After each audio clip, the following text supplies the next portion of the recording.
Live, sorry. Hi there, everyone. I was waiting for a sound. My name is Jennifer Turner. I'd like to welcome you to the Woodrow Wilson Center's um, Styrofoam Beach Snow meeting. We're going to be looking at Global Ocean Plastic Debris Challenge of Styrofoam. This is part of our problematic plastic meeting series that's under our Turning the Tide on Ocean Plastic in Asia, that's supported by the Japan Foundation's Center for Global Partnership. And I'm doing this project together with the Institute of Developing Economies based in Chiba, Japan, in partnership with one of today's speakers, Michikazu Kojima. Also, there's Kenji Otsuku, who's not on the call, but they're my partners in crime here as we're doing our research meetings and publications that are looking at plastic leakage challenges, particularly in Asia, and the kinds of partnerships and innovations that can help solve them. And today we have a global guests here today, coming from England, China, and Japan, talking about the big challenge of styrofoam. I want to get to their stories quickly. I mean, most everyone knows what styrofoam is. I think Annkathrin and Georgina from Fauna and Flora International, that you'll show us plenty of lovely pictures of styrofoam. But a big focus of today is looking at the styrofoam that is used in the marine areas related to fishing and port management. So we're going to start off with Annkathrin Sharp and Georgina Magin from Fauna and Flora International.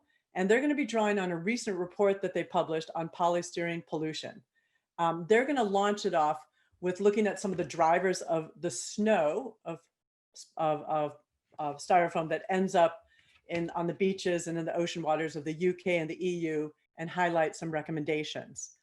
So after that tour, it's kind of a slow ping pong, maybe a sandwich. We kind of decided they're going to be both going to be talking.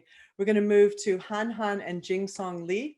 They're both from China Blue, which is an environmental NGO based in Hainan that has been working for many years now, trying to bring sustainability to the seafood industry in China. So sustainable seafood practices. And now they've been starting to expand their focus, looking into the challenge of styrofoam in this industry as well, looking at alternatives, giving us kind of a snapshot of where China is on this problem.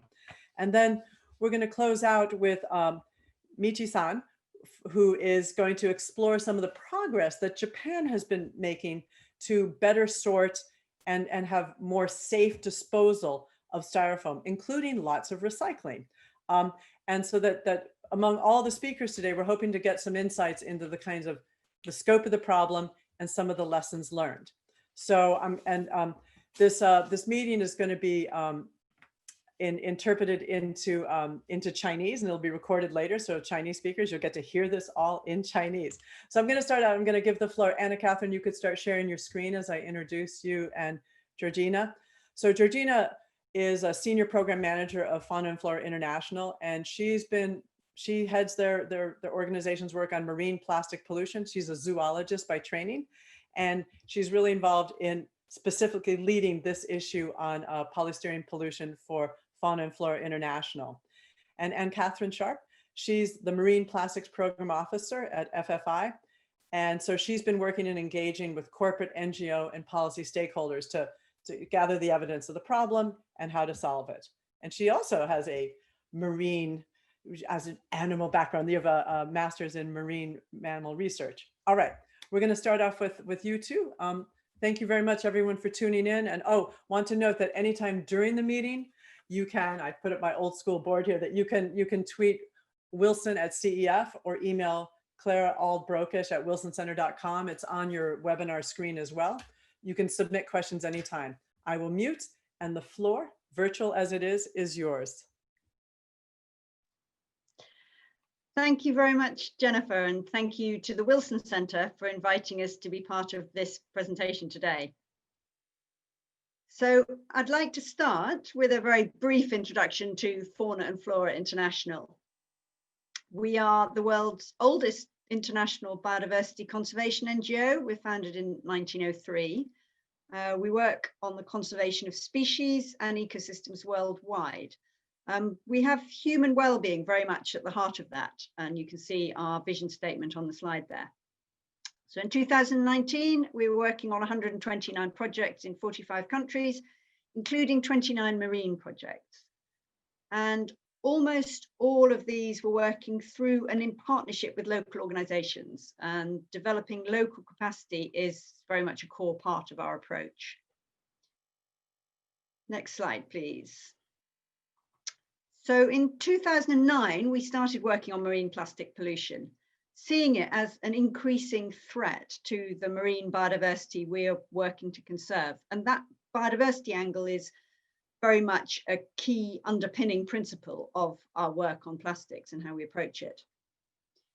As well as working on kind of broad plastic pollution issues, we have a particularly strong focus on microplastics, which are a particularly key threat to biodiversity. So we've worked on microbeads, we work on the plastic pellets or nurdles, and we're in the earlier stages of some work on microplastic fibers. Just to mention the approach we take to the plastics issue, we appreciate that plastic is a really useful material, and we don't seek to demonize it.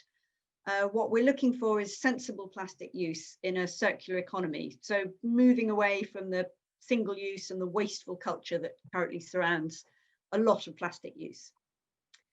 As with all FFI's work, we base our positions and interventions on evidence and sound science.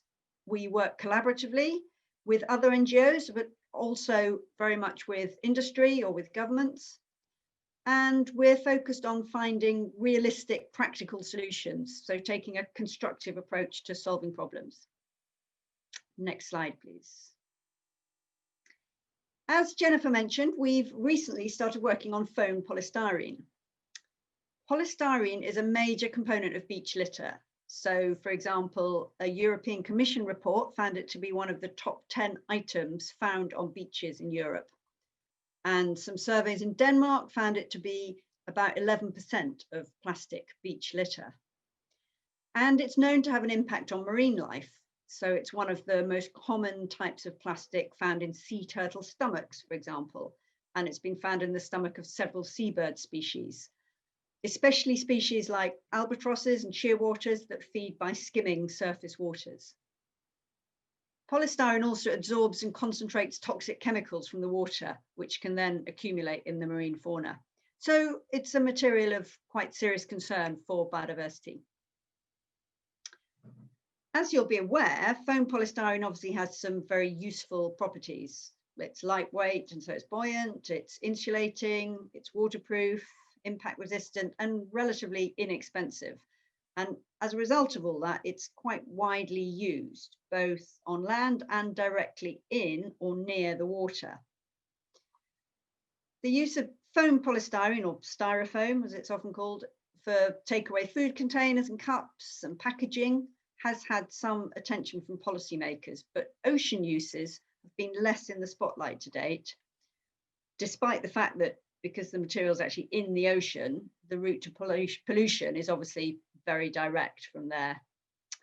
So bearing all this in mind, during 2019 to 2020, FFI undertook an initial exploration of the issue of marine uses of polystyrene through some desk-based scoping work, with the objectives of that work were pulling together information on what polystyrene is used for in the marine environment, where or why the greatest pollution risks arise, what some of the solutions might be, and what the challenges or constraints are.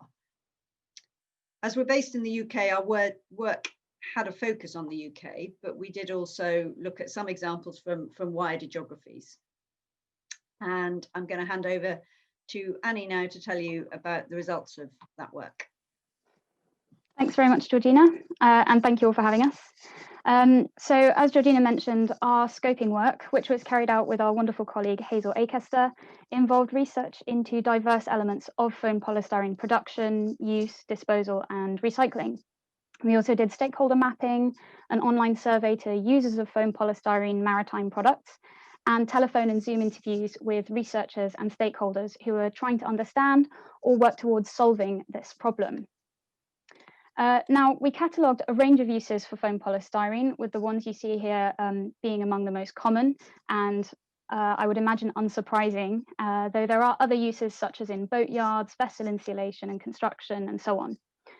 Within the UK context, fish boxes appeared to be the marine foam polystyrene product with the highest turnover. We use approximately 22 million of them annually, just in the UK alone. And the sheer number, their low cost, and the fact that their reuse is very limited means they perpetuate a linear economy model and present a significant pollution risk in our waters.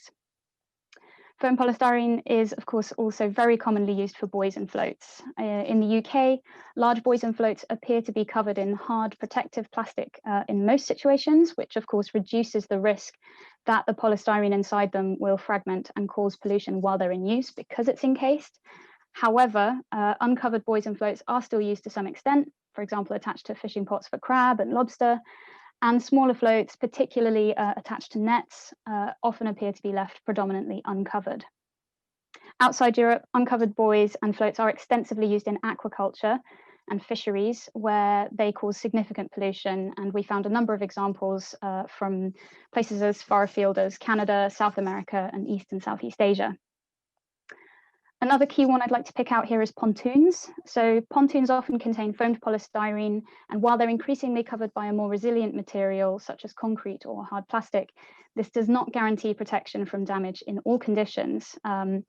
This is a particular problem in stormy weather, which is demonstrated in this photo, which is an example of what happened in Holyhead Marina in Wales a couple of years ago, when a severe storm broke up the pontoon and led to extensive polystyrene pollution that was extremely difficult to clean up. And this has also happened in recent years in New Zealand and California and other places. And as weather events that are as severe as this become ever more common with climate change, it's an increasing concern about port and marina infrastructure and how we can make sure it doesn't lead to this kind of pollution.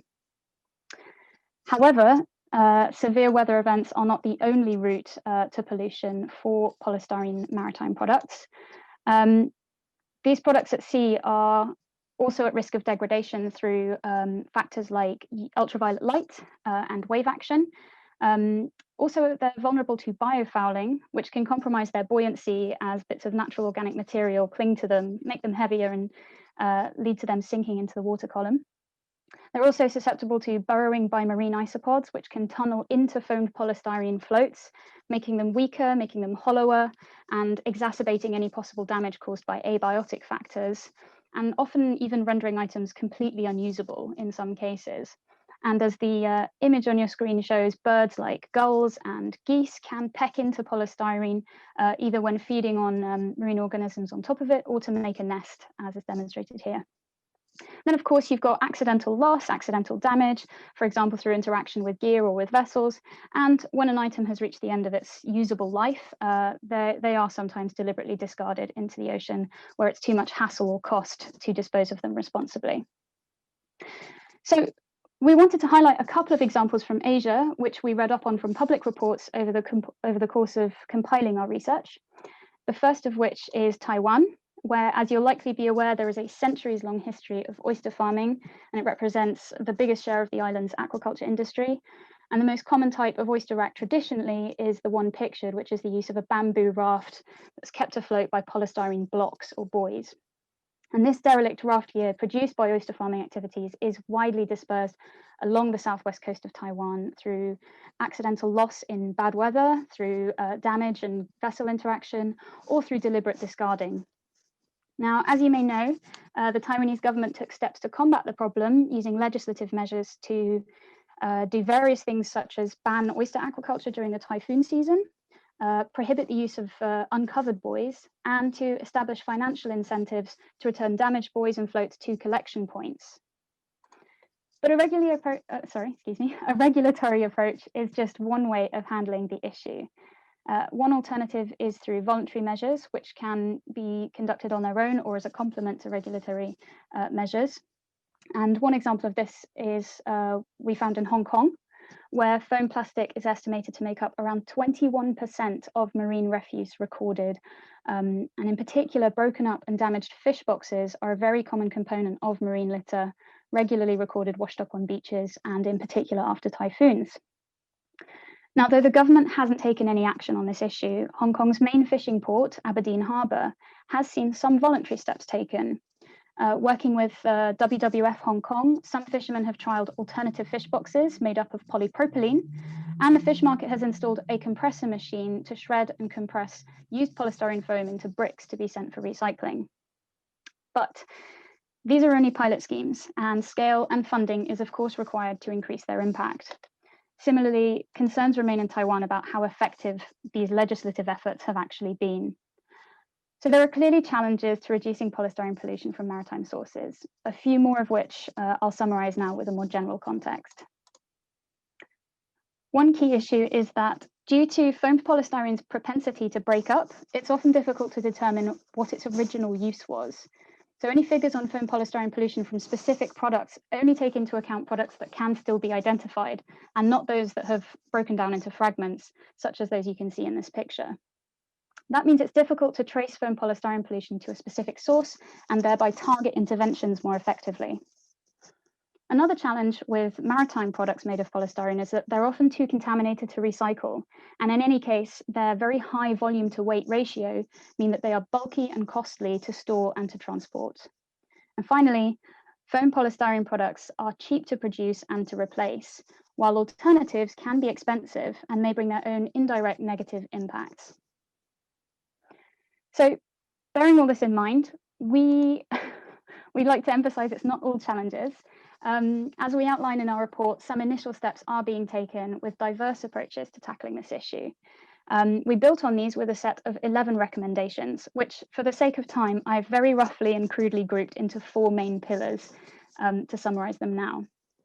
So the first one, reduce.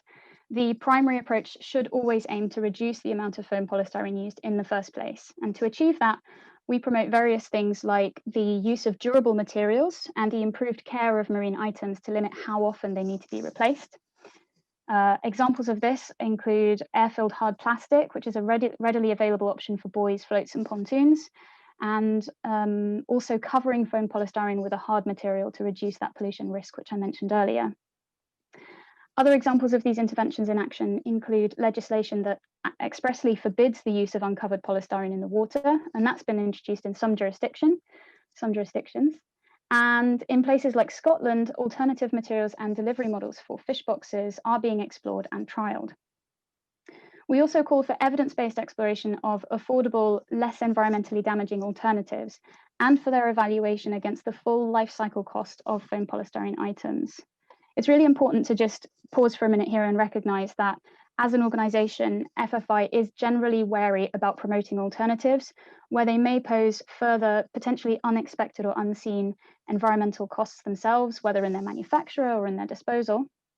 And where an alternative might be plastic-based too, it could seem like we're just replacing one problem with another. However, the logic behind proposing more durable alternatives to foamed polystyrene is to reduce the amount of pollution entering the marine environment overall, particularly where foam polystyrene can absorb more toxins than other kinds of plastic, at least until a more preferable long-term solution can be identified. So the second pillar is about awareness, because to underpin these efforts, there needs to be a general increase in awareness and training provided to users of these products regarding the impacts of perpetuating foam polystyrene pollution, measures that they could be taking, and the regulatory obligations that they already have, such as under MARPOL Annex 5, which is a global law outlawing the discarding of any non-organic waste from vessels at sea. The third pillar is includes recommendations focused on recycling, improved port reception facilities, and responsible end-of-life disposal. So we want to encourage the development of recycling industry and infrastructure for marine items and fish boxes. As I've already stressed, reduction must be a higher priority than recycling, but where the use of foam polystyrene can't be eliminated because of its affordability, its thermal insulation properties, or practicality to different user groups, then improved recycling networks do need to be established, both to drive collection of the material and divert it away from becoming marine litter, and to encourage demand for the recycled product to make it a viable industry. Finally, our remaining recommendations center around research and interorganizational collaboration. So we'd like to see investigation into innovative approaches to reducing loss. And we also really strongly advocate for clear, time-bound next steps for interventions at policy, industry, and stakeholder level. A couple of examples of this in action at the international level. There are 2 intergovernmental initiatives which we focus on in the report, and they try to tackle marine pollution from all kinds of foam polystyrene. In the Baltic, there's HELCOM, and in the Atlantic, there's OceanWise. But we are very interested today to learn more about other initiatives or regulatory processes that are currently underway that we may not have been able to include in this initial scoping report. So we're definitely all ears. But I'll hand you back to Georgina now to sum up. Thank you. Thanks very much, Annie. Just to conclude, really, that clearly the use of polystyrene in the marine environment is an issue that we feel needs further attention, as it does almost inevitably create quite a high pollution risk. We recognise, as Annie's outlined, there are a number of challenges to addressing it, but also a number of options and opportunities, and there's plenty of scope for significant progress to be made. FFI is looking to develop some further work in this area, and we're certainly, again, as Annie mentioned, be very keen to hear from others who are working on this issue. And we're looking forward to the discussion and later in this session. So you can see our contact details on the slide there, and also the links for the report that Annie's been describing. So thanks very much. Thank you so much, you two. I just realized this is the first time I've had FFI actually speak at one of my forums, so that adds extra specialness to it today. So I'm going to invite Han and Jinsong to start. So Han, you could start sharing your PowerPoint as I do the quick well, I already told you guys that Han is the founder and executive director of China Blue Sustainability Institute. She came and spoke for me a few years ago and was a big hit, talking about some of the challenges of sustainable aquaculture. Again, it was focusing more on the fishery stocks and also the livelihood of these folks. And she has actually, fun fact that whenever people come to me and say, I'm looking to do some kind of fish or marine work in China, I say, Han. Everyone says Han. Her door probably has dents in it. So many people keep knocking on it. So I was so honored that she was able to have time today to speak. And Han, you could expand your screen so it fills the screen.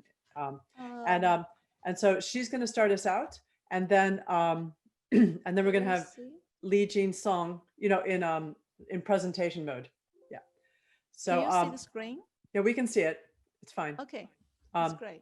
Okay, there it is. So and then we're going to have Li Jinsong, who works with Han, and he's responsible for China Blue's policy analysis and development strategy. And what's really, I was really excited to find out that the previous 10 years, he has actually worked for Provincial Marine and Fishery Administration Department, focused on marine protected areas. So he has a really broad understanding of the regulatory challenges and the status of what's happening in China's coastal waters. And I think it's really exciting that he's working with Han, and he's actually leading their styrofoam scoping work. It's a new area of work, and we're really excited to hear about what you guys are doing at China Blue. So Han, I will mute myself and turn it over to you. Okay, thank you. Thank you for inviting us. It's a very short notice, actually, but it's always a pleasure to share some of our experiment and observation as we move forward. So first of all, I will give a little bit of introduction about China Blue, what we are doing in Hainan, and also what Hainan looks like, and why this topic will be one of the important subjects in the coming years for this area. And then my colleague Jinsong will give you more specific details about what our findings in the scoping work regarding this styrofoam used in seafood business in China. So as you look at the screen, the map, which is part of the island, it's a pear-shaped island, and on the map we labeled several major fishing villages or fishing ports. So in the total, there are over 300 fishing villages along the coastline of this island. It's about like 9 million people living in the island. It's the second largest island in China, and we are the youngest province in China as well. So as you can see from these photos that taken by my colleagues who visited at least 50 of these villages, there are a lot of small-scale fishing in fishermen living in this area. So they're catching all kinds of species, and their livelihoods heavily relied on this. At the same time, besides the wild fisheries, there are also plenty of small-scale fish farmers. As you can see this bird view of the landscape in some part of the island. There's a lot of shrimp farms, tilapia farms, and majority of these farmers are also small-scale farmers. So they're like less than 10 hectares per family, and the couple usually is the couple running the daily operation, daily management of the farms. And these are the people that we have been closely working with.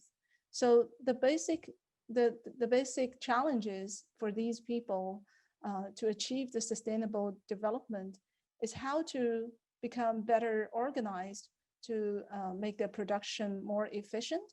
When we're talking about efficient, I think it's not just about the economic efficiency, it's also including taking into account the social and environmental efficiency. So that's our part of our work is to figure out, identify who are the champions or leaders that could be working with us together, making the best use of the advanced technologies like information technologies, internet-based technologies, and other new forms of management tools. So these young generations, we have seen that they adopted like the WeChat, the e-commerce platforms, and try to gradually change the traditional practices, fishing or fish farming practices, and also build up the new relationship with their community members and the business partners outside the communities. But don't forget that Hainan is also a modern area. So as you might see these kind of very contrasting pictures, this is also part of Hainan. And in fact, about 2 years ago, when we celebrated the 30th anniversary of becoming an independent province in China, Hainan has been designated by the central government as the largest free trade zone, free trade port in the coming years as the pioneering area to further experiment, open up policy reform. So basically, people can enjoy a lot of special policies in this area if you are going to like invest from as foreigners, or if you have like imported products into this area, you will enjoy the less taxation. But on top of that, this island will become a green island. So there's a specific regulatory objectives which states like the ban of single-use plastics by 2025. And this is very ambitious goal. I think given the very complicated industry and a large diversity of the social economic context within this island, there's still a long way to go. But after all, I think we start making the first step. So then the next few minutes, I will give the floor to my colleague Jinsong, who will speak in Chinese, but you will listen to the interpreter about more detailed stories, what is already happening in China in terms of the battling the styrofoam and single-use plastics from the ocean. 谢谢。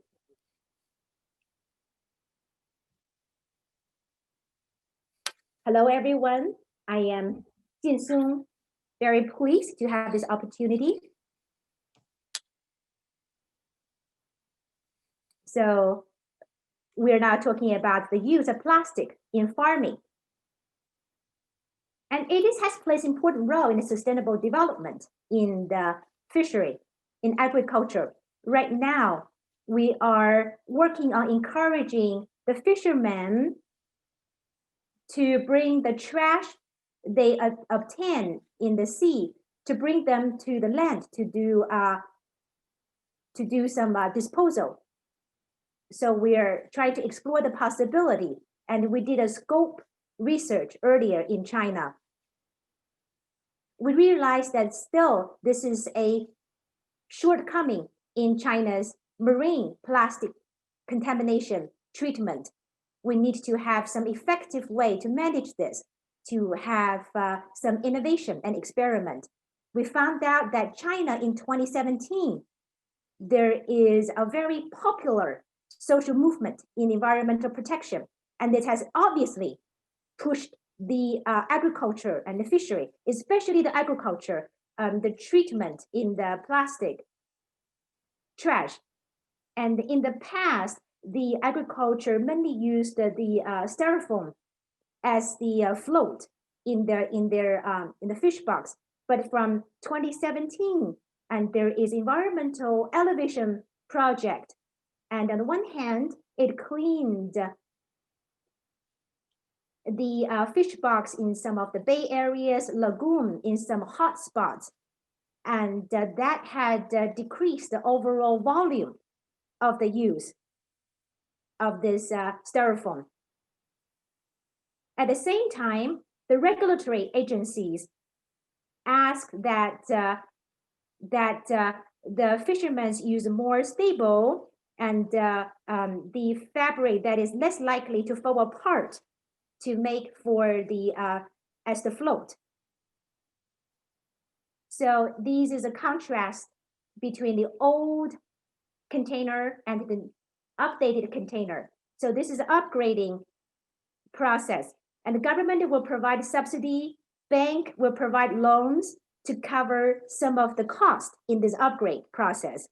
Insurance company, considering that this container is more sturdy, it can better fence off the storm.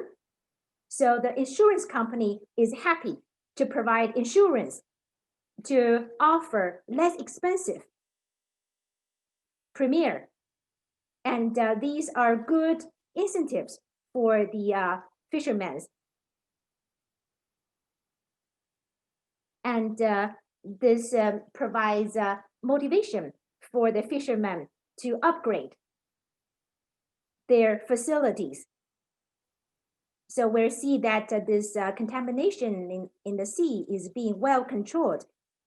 And compared to the agricultural change, the progress in the fishing part is not as obvious. And the government has mentioned work in terms of recycling used fishing device, and from this to enhance the responsibilities of the producers or the users, and to reduce the ghost fishing nets.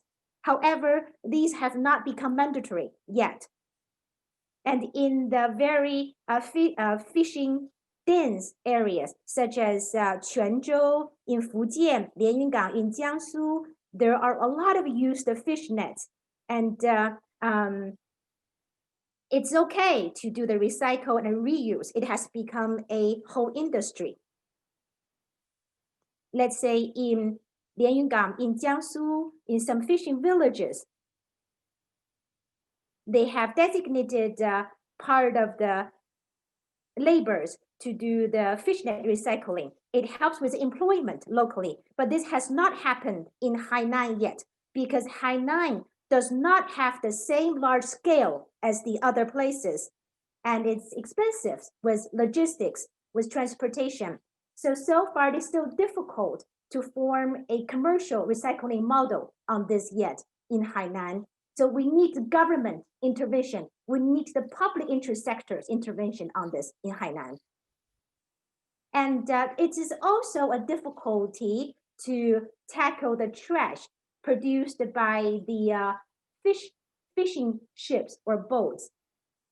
So we know that because of MARPOL, that we have a good management system for the commercial vessels. But for the fishing boats, they're smaller. They have limited space and they have their production area spread out. So there are a lot of challenges in managing the trash. However, we still see some positive progress. Some of them is coming from the government. So in the urban and rural areas, we see an infrastructure to treat the trash. A lot of the places are expand their scope of work in treating the trash, and especially near at the seashore or near the seashore. For example, in Hainan, the government has already launched a environmental protection pilot on the sea. So they're doing the government purchase, they purchase services to clean the trash at beach, at estuary, and some near seashore areas. So they provide daily cleaning. So the plan is by 2023, the whole Hainan Island will be covered. And we see there are changes from the fishermen too. For example, in Xiangzhi, in Fujian, 2 fishing boats from last December started an initiative called the No Trash in the Ocean campaign. They voluntarily collect the trash from their everyday use trash when they were out doing fishing, and they sort them and they bring them to the volunteers to have them treated. And there is a local organization called Beautiful Seashore Volunteer Organization, and they are helping with coordinating in this work. And we see a lot of responses to this No Trash in the Ocean initiative. And the local government has participated as well. They endorsed the local fishermen's activities, and they make it clear the process or protocol to recycle the trash. And they're also providing some financial and spiritual support to the local fishermen. So we do see there are limitations on this as well. So far, it is only limited to the everyday life trash. It is not really covering the litter from the ocean during the fishing, or the trash from the fish net. Now we see that in Europe, in the North Sea area, some countries have started the Fishing for Litter project. And we can learn a lot from that project. And this is also something we want to mainly push in Hainan. That's some of my sharing with you in China's plastic contamination in the ocean. We hope that in the future, we could share with you some of the progress of our pilots, is to see if we can create some bigger changes in China. Thank you very much for listening. Thank you so much, and it's I'm so pleased that China Blue is working on this topic. And I think that what's important to note is that China Blue, you guys have a big network among NGOs and industry that work in this space. And I could see that the work you're doing, it's not just for Hainan, that it could be a great demonstration for other areas. All right, we will get more questions shortly, and remember, if you're listening, you could either tweet or email in questions that you have. You could do that right now, don't have to wait till the end. But wrapping it up today, we have Michi-san coming to us from very late in Japan. I'm so sorry, Michi-san. As I mentioned, he's my partner in our plastic project. And so he's an economist who specializes in waste issues. And he's been based, until recently, he was based in Indonesia. I think it was 3 years, right, Michi? Working with the, I got to get the name, the Economic Research Institute for ASEAN and East Asia, kind of a think tank. And in his area, he's been focused on bringing together conversations about waste challenges and how and you know, doing analysis and how to improve it. And so he's been invaluable as we've been doing a lot of outreach in Indonesia as well. But today I'm asking him to actually talk about Japan, but in the Q&A, you could ask him about Southeast Asia as well. So Michi, I'd like to invite you could start sharing your PowerPoint. And he's going to talk about what's been going on in Japan. And I think we're hearing some themes, and I see Annkathrin and Georgina kind of taking notes, like I'm expanding your mafia, ladies. You're going to have a lot more people to help do some more research on in Asia on this topic. All right, Michi, you unmute yourself, and again, the virtual floor is yours.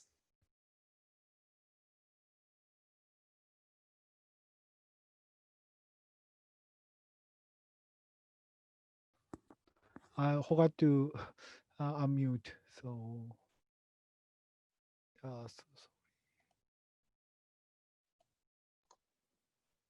Yep, you've unmuted.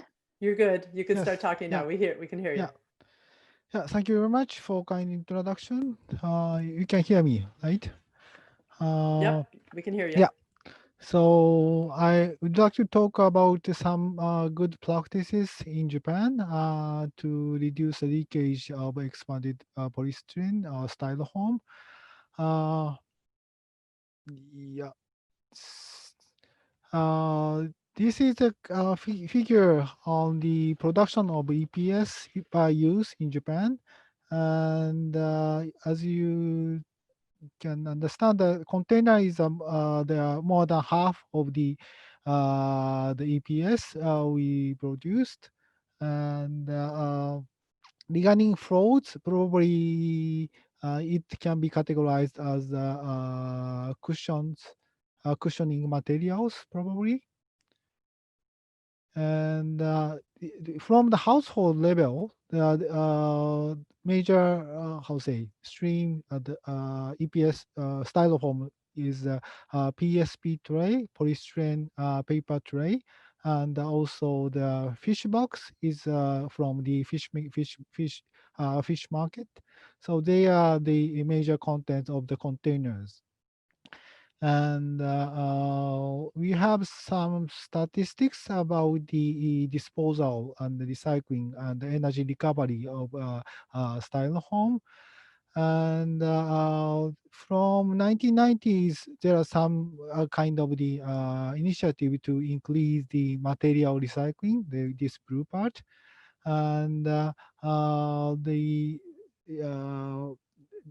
rate of the material recycling and energy recovery reached 90% in 2015. So there are some efforts to collect the styrofoam, waste styrofoam, and to recycle them or to use the energy recovery. This is the slide for the polystyrene papers recycling program. There are three kind of routes of the collection: voluntary collection scheme, and designated body or producer responsibility organization route, and the independent collection route. And the majority of the collection the volume is coming from voluntary collection program, in which shops and recyclers organize a kind of collection program, and the consumers wash the used PSP tray, and they bring to the shops when they are going to the shopping. So, and there are some kind of the a trash box for PSP tray, and the consumers dispose the PSP tray in these boxes. And the producers bring back these waste trays and recycle it. And in fish market, we have a kind of a technology to compress the styrofoam. So styrofoam can be reduced to the 1/50th of the original volume by these kind of machines. This machine was installed in the Tsukiji fish market. Tsukiji fish market is already moved to other places, different place, but basically these kind of machines are installed in many fish market in Japan. So this is an image of the compressed styrofoam, and so the volume is reduced to 1/50th. So it is the transportation cost of styrofoams can be reduced by this machine, by using this machine. What the major topic today is EPS styrofoam use in aquaculture and ponds and ships. And floats made of EPS are widely used in aquaculture and also used as a fender of ships and ponds in Japan also. And annual production of floats in Japan is 500 tons based on one of the report. And we also had a kind of problem of the marine pollution of this styrofoam. How say like waste floats and others. And but some initiatives are already started about 20 years ago, probably. And Japanese government made, how say, conduct a kind of demonstration project to compress the waste generated by fishery sectors several places. So they, how say, install this kind of a machine to compress the waste floats and so on. And right now, semi-government organization is conducting a program to lease the compressing machine to fisheries association and local governments. So there are some support to install this kind of a machine.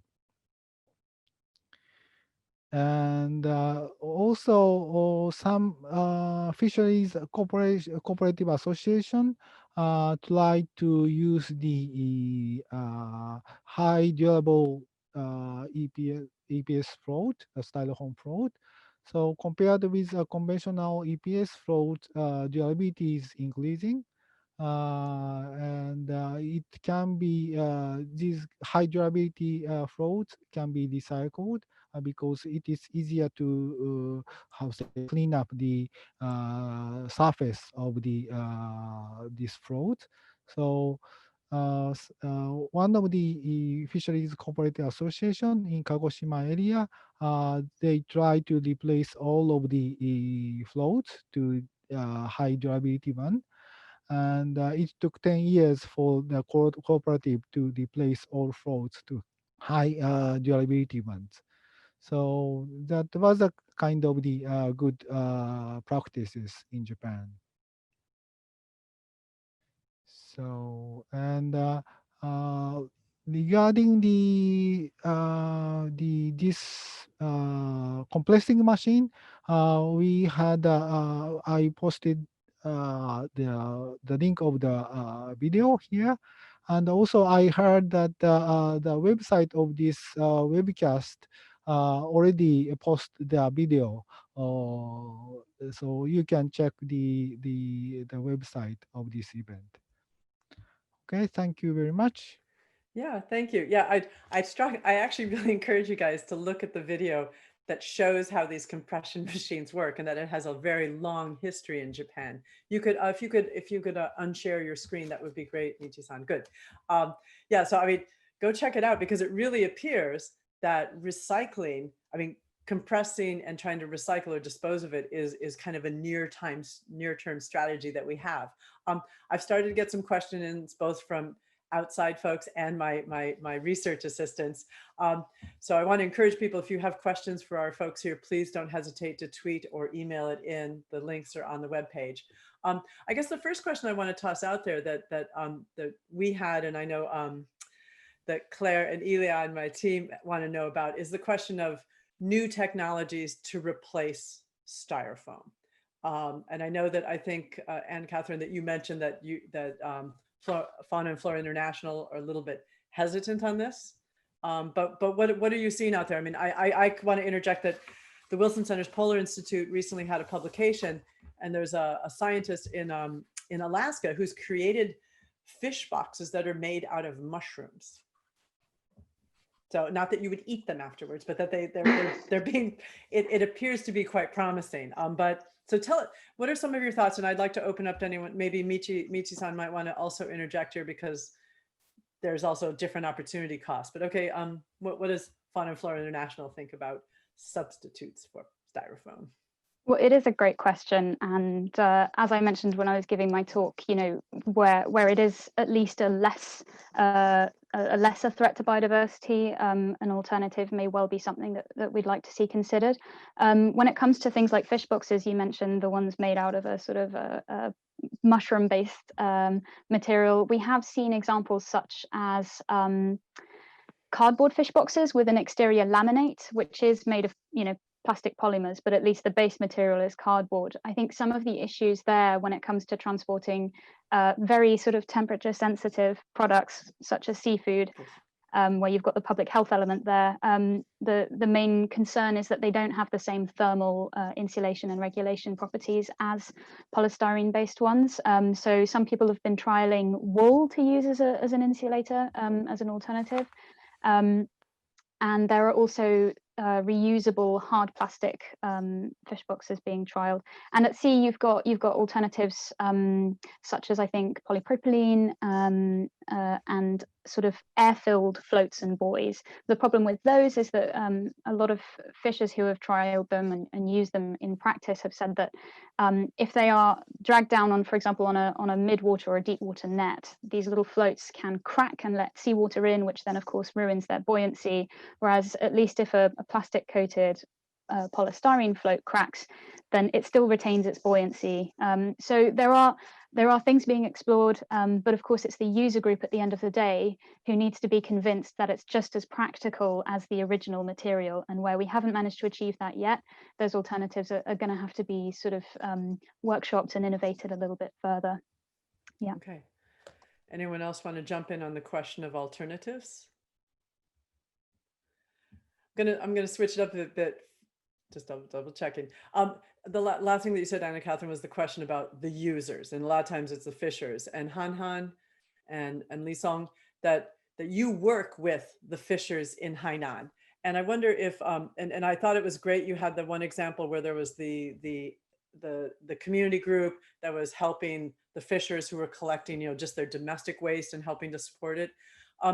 Have you seen examples of conversations, you know, most of the things that you talked about that was really about kind of that there's some government regulation, like Hainan's going to ban single-use styrofoam, but are you seeing anything from the fishers themselves that, I mean, they must be aware that styrofoam is also in essence hurting their industry because it hurts animals. What can you tell us about maybe the motivations or potential of getting the fishers on board on styrofoam pollution problems? I think the last slide that Jinsong's presentation, that's the example from Fujian province. It's not a Hainan, but they are exactly fishermen.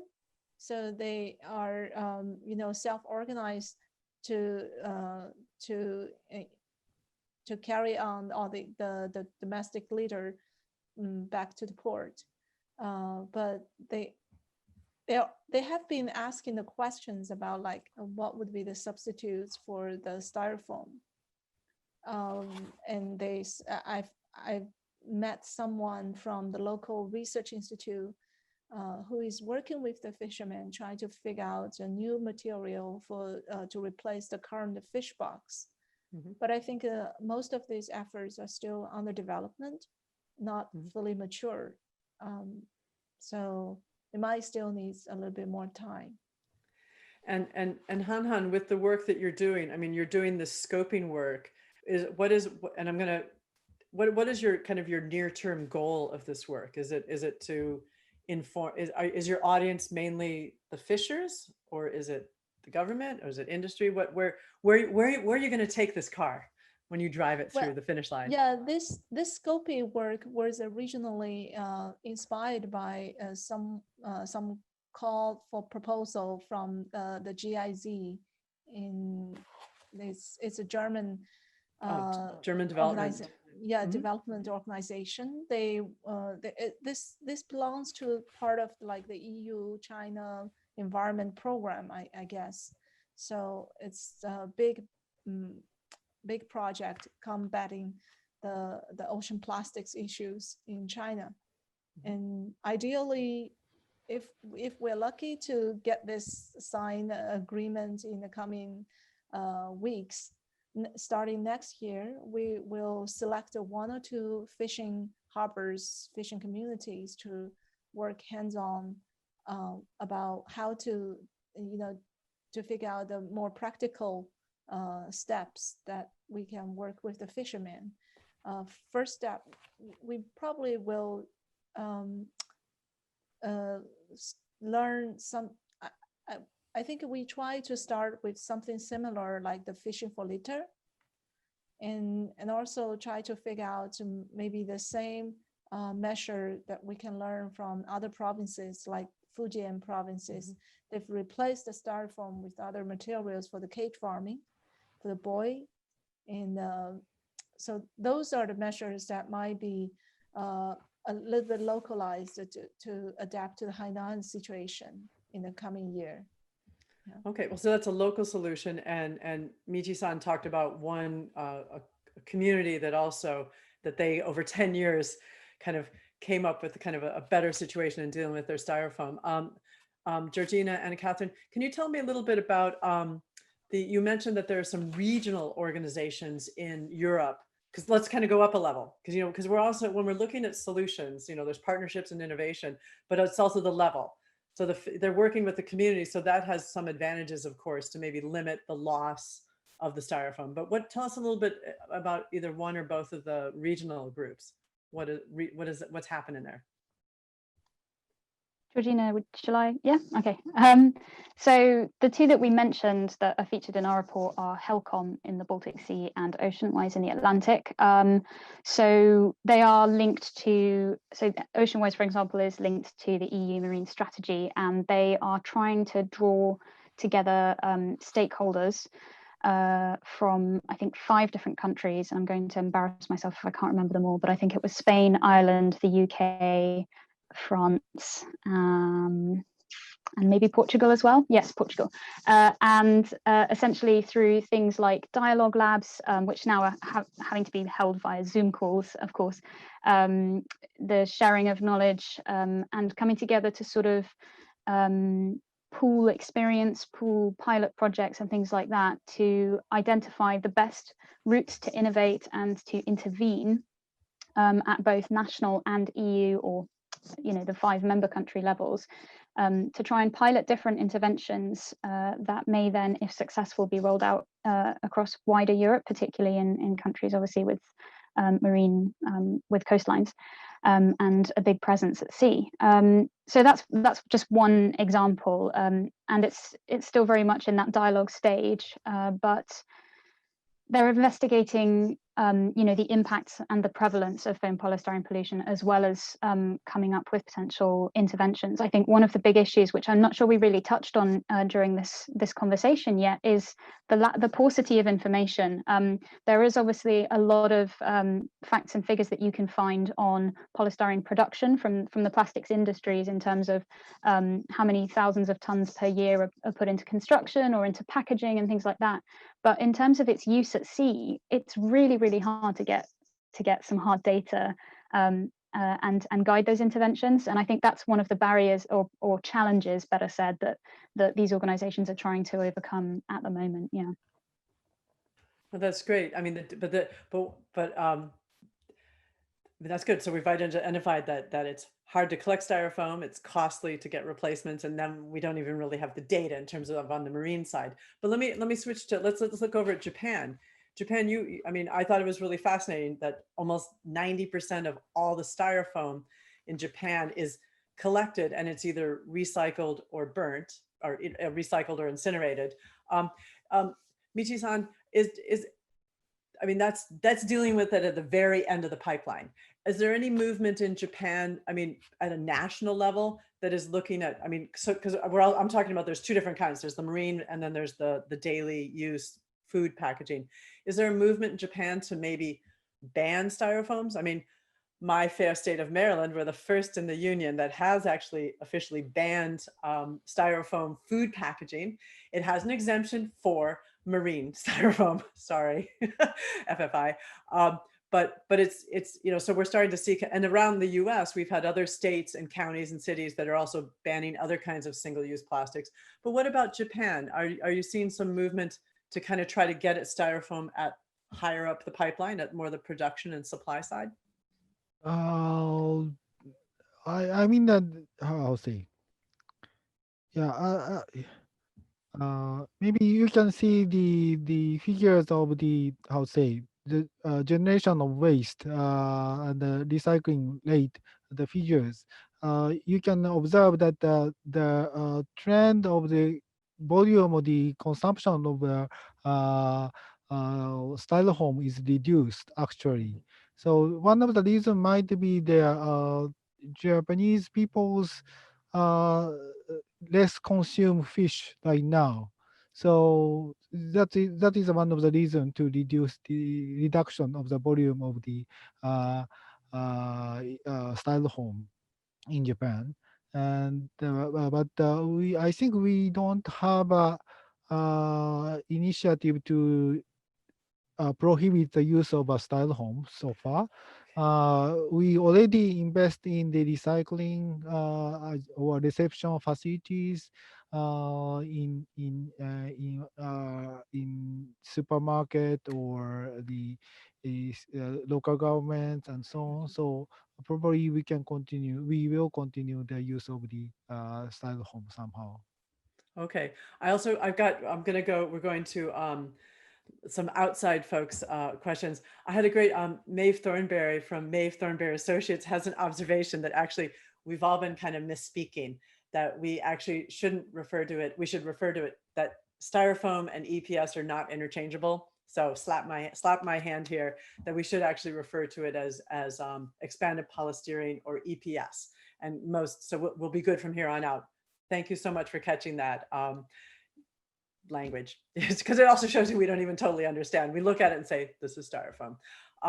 Yeah, that's a data issue too, right? And we don't even know what we're talking about. Yeah, so in the report, we do highlight the fact that it is often just referred to as styrofoam, even though that is a proprietary name. And throughout our sort of research, we've always referred to it as EPS, expanded polystyrene.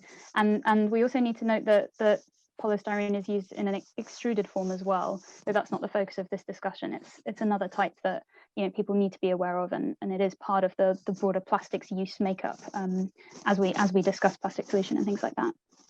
Yeah, it's a good thing to point out. No, I think it's like, since I started about 2 years ago doing my dumpster diving, looking into waste issues in China and then getting more into plastics, and it just, the ecosystem of the actual plastic products, it's very confusing, which makes it confusing for the consumers as well. All right, we're going to go international now. We talked a little bit about fishers, regional. I got a question from Zach Schiffer at UC Berkeley. He says, considering that this is going a little bit to okay, considering that the 2016 UK ban on microplastics was spearheaded by a coalition between Greenpeace UK, FFI, and other NGOs, and that a similar strategy of coalition building resulted in the current UK ban on, okay, he says styrofoam, we're going to say EPS, right? Do Fauna and Flora International anticipate the US to follow international precedent and form similar coalitions in our transition away from styrofoam use? So now we're talking kind of international action that dealt with microplastics, and you guys were involved with. What are you seeing? Do you see this as let's see, even just talk about in Europe, because Europe, I mean, Europe doesn't yet ban, you haven't banned EPS. No. So Europe and separately the UK now are currently in the process of, or have begun to ban, certain single-use products that are made of expanded polystyrene, but it's not a material targeted ban, it's a use type based ban.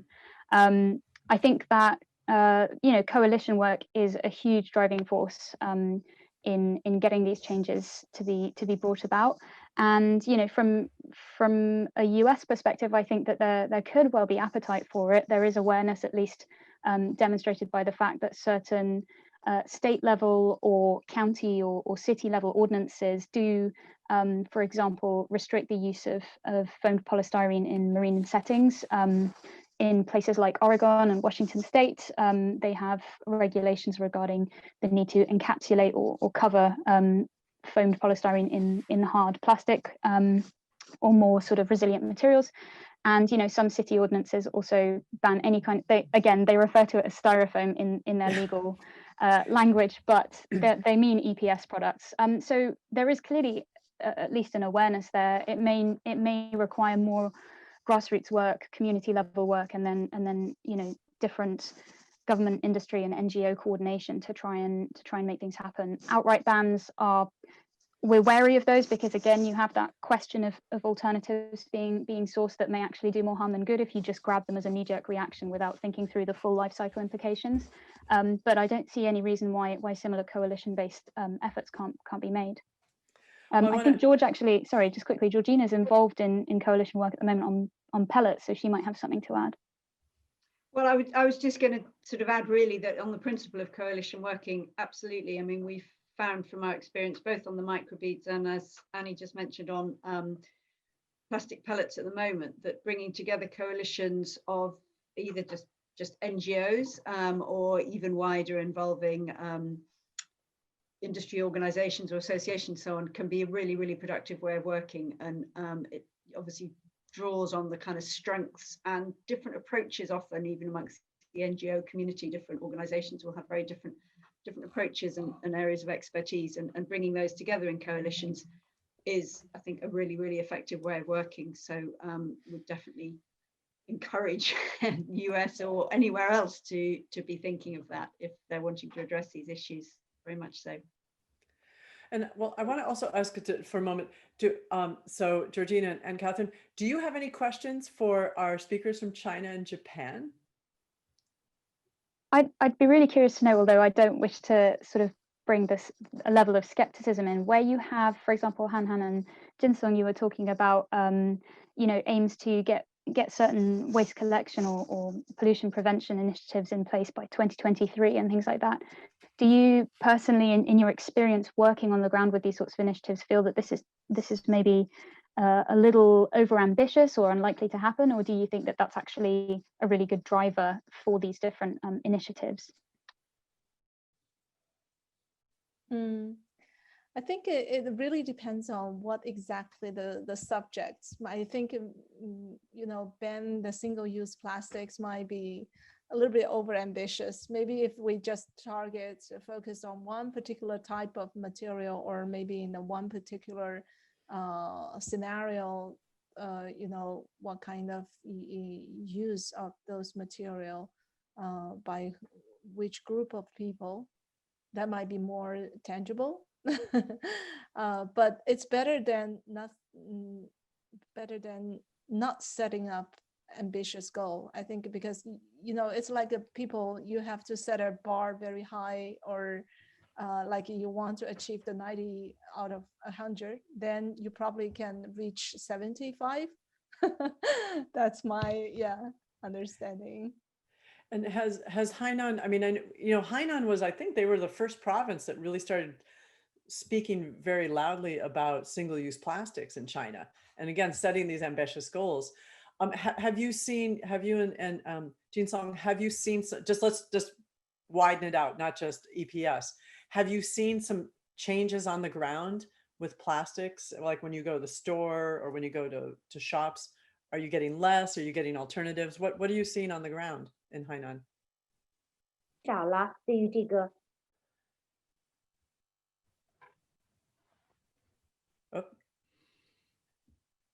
I'm checking if Jinsong Okay. wants to talk. Jinsong, did you have a comment?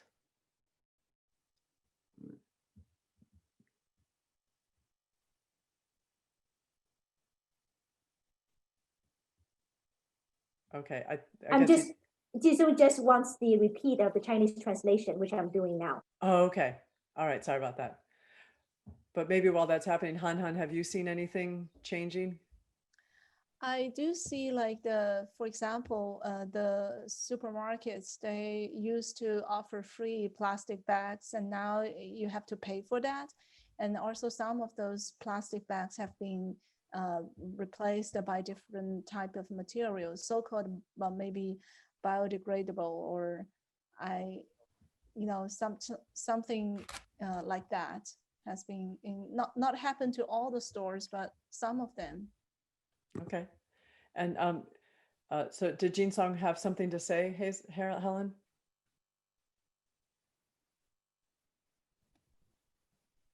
I don't have additional. Okay. All right, good. We just have a couple minutes here. But Han, do you have a question for FFI folks here about, about their experience with the styrofoam? Because you're starting with the scoping. Do you have any question for them? Well, we definitely will be very interested in reading more about your research and also learn more lessons from the Japanese partners. I think you definitely are way far ahead of us. We can have much good lessons learned from you guys. I actually had a question for Han, if that would be all right. Sure. I was just very interested in the replacement flotation devices that you described in the early part of your presentation, and just wondered kind of what the reception of those by the users had been, because I imagine they might have been more expensive perhaps, but hopefully they last longer, and I wonder what the kind of user experience of those had been and how successful that had been. And was it through a legislative move that those were replaced, or was it voluntary, or what was the driver behind that? I think it might be a mix of the voluntary and the more like regulatory measures. My colleague Jinsong explained that there's a lot of benefits, like the loans that you can get from the banks, and the insurance companies also offer a good insurance package if you replace these floating tanks. So that's the incentives for the farmers. Okay. Well, we just got a couple minutes here, and I just realized I did miss one question about, maybe I'll ask anyone who wants to grab it, about the question of Japan is doing a lot of the incineration of styrofoam. And is that, if that can solve the problem, Annkathrin, Georgina, why don't we just burn it? Was the question that kind of came up. Is incineration, can that just kind of take care of our problem? We're very wary of the incineration route. It's a reduction in value. You're losing the value out of the product. We don't see that really solves the issue. You also continue to get a large amount of leakage. I think even if you're putting in incineration capacity in place, you'll still get leakage into the environment. But certainly, the goal is, as well as reducing plastic use, would be to make it the circular economy model, and incineration is actually losing that value out of the material. And there are other concerns with incineration as well in terms of toxicity and things. But it's certainly not really a model. I mean, I think we would recognize that perhaps it has a place in certain circumstances where other more preferable routes aren't possible, and for absolutely end of life stuff that can't be recycled any further. But I think it's down the list basically, okay. And we need to think of better ways to retaining the value from that material. Okay, well, thank you so much. And I know that, it was a big topic, and maybe I was too ambitious, but I wanted to start getting my arms around EPS. And I want to thank all of you today for coming to tell some of the stories about the status of what's going on with EPS, and it's still a moving target. And I want to thank all of you for the great work that you're doing to try to kind of identify. I mean, I think, what's really cool is with Michi's work is that they actually have data in Japan. So I think that's something to note, that, that they're tracking and they know how much they're producing, and more like where it is in the supply chain. So I want to thank all of you again. I want to thank the Japan Foundation Center for Global Partnership. And of course, I got to give a salute to our interpreter, Helen, who now has made a recording of this in Chinese. And also thank the AV team that helped us get up on screen today with a few little hiccups behind the screens before you knew it. It was totally our fault. I mean, my fault. So, but thank you so much, everyone, and have a really good day here in great November winter morning. Thank you. Bye-bye. Thank you. Bye. Thank you for having us. Thank you very Thank much. you. Thanks. Thanks. Bye-bye.